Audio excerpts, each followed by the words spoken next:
साथ, आईएसआईएस के साथ या फिर उन आतंकी संगठनों के साथ अपने रिश्ते जोड़ने का कार्य करते हैं जो भारत की सुरक्षा के साथ खिलवाड़ कर रहे हैं। और आज हम सबको तय करना होगा, यह देश भारत की सुरक्षा के प्रति प्रतिबद्ध इन नौजवानों के बल पर चलेगा या फिर आतंकवाद, नक्सलवाद या किसी भी प्रकार के अपराध का समर्थन करने वाले कांग्रेस, टीडीपी और टीआरएस की उन मुस्लिम तुष्टीकरण भरे उन कार्यक्रमों के आधार पर जो इस देश को विभाजन के कगार पर ले जाने की दिशा से एक षड्यंत्रकारी प्रयास किए जा रहे हैं। और आज इसीलिए हम सब आपके पास आए आपसे कहने के लिए, ये चुनाव केवल सत्ता परिवर्तन का चुनाव नहीं, ये चुनाव हमारे लिए आने वाली पीढ़ी के भविष्य को उज्जवल बनाने का चुनाव है, भारत की सुरक्षा को सुदृढ़ करने का प्रयास है।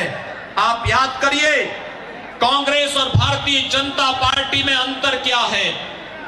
कांग्रेस के समय में इन पाकिस्तान प्रस्त आतंकवादियों को कांग्रेस के समय में बिरयानी खिलाया जाता था और भारतीय जनता पार्टी की सरकार आई है, हम एक एक पाकिस्तान प्रस्त आतंकवादियों को ठोक करके गोलियों का निशान बना करके जिसका वो हकदार होना चाहिए था उसको उसका वो हक देने का कार्य कर रहे हैं। मित्रों, देश की सुरक्षा कैसे होनी चाहिए, भारतीय जनता पार्टी देश के अंदर इस कार्य को बता रही है, उस प्रकार का कार्यक्रम कर रही है।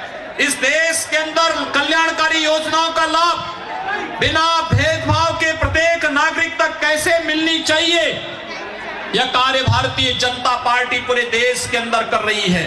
आपने देखा होगा 4 वर्ष में मोदी जी ने 2 करोड़ परिवारों को आवास दिलाए, 4 करोड़ परिवारों को निःशुल्क विद्युत कनेक्शन उपलब्ध कराए, 8 करोड़ महिलाओं को उन्होंने रसोई गैस के एलपीजी के निःशुल्क कनेक्शन उपलब्ध कराए और 12 करोड़ परिवारों को जिनके पास अपना टॉयलेट नहीं था, एक एक टॉयलेट उपलब्ध कराने का कार्य भारतीय जनता पार्टी की सरकार ने किया।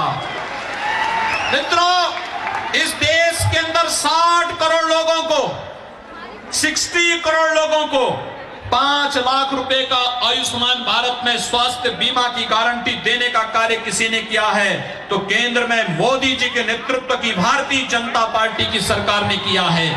कांग्रेस, टीडीपी और टीआरएस से पूछ लीजिए, आखिर ये कार्य वे भी कर सकते थे। टीआरएस कांग्रेस का सहयोगी दल केंद्र में यूपीए गवर्नमेंट में रहा है। टीडीपी आंध्र प्रदेश में कई बार शासन की है।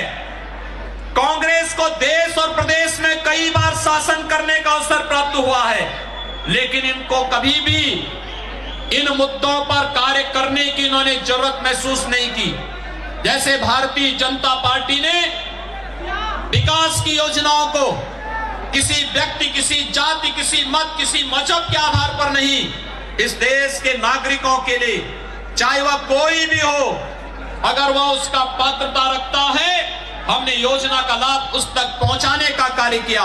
लेकिन कांग्रेस के समय में ऐसा नहीं होता था, टीआरएस के समय ऐसा नहीं होता था और ये लोग उसी तर्ज पर आज कार्य कर रहे हैं। आपने देखा होगा, डॉक्टर मनमोहन सिंह जी प्रधानमंत्री थे, प्रधानमंत्री के रूप में उनका वक्तव्य आया था कि देश के संसाधनों पर पहला अधिकार इस देश के मुसलमानों का है।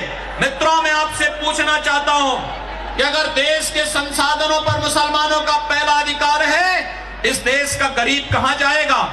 इस देश का अनुसूचित जाति, जनजाति, पिछड़ी जाति का नागरिक कहां जाएगा? इस देश का सामान्य नागरिक कहां जाएगा? कांग्रेस तुष्टीकरण पर खेल करके देश के हितों के साथ खिलवाड़ करना चाहती है।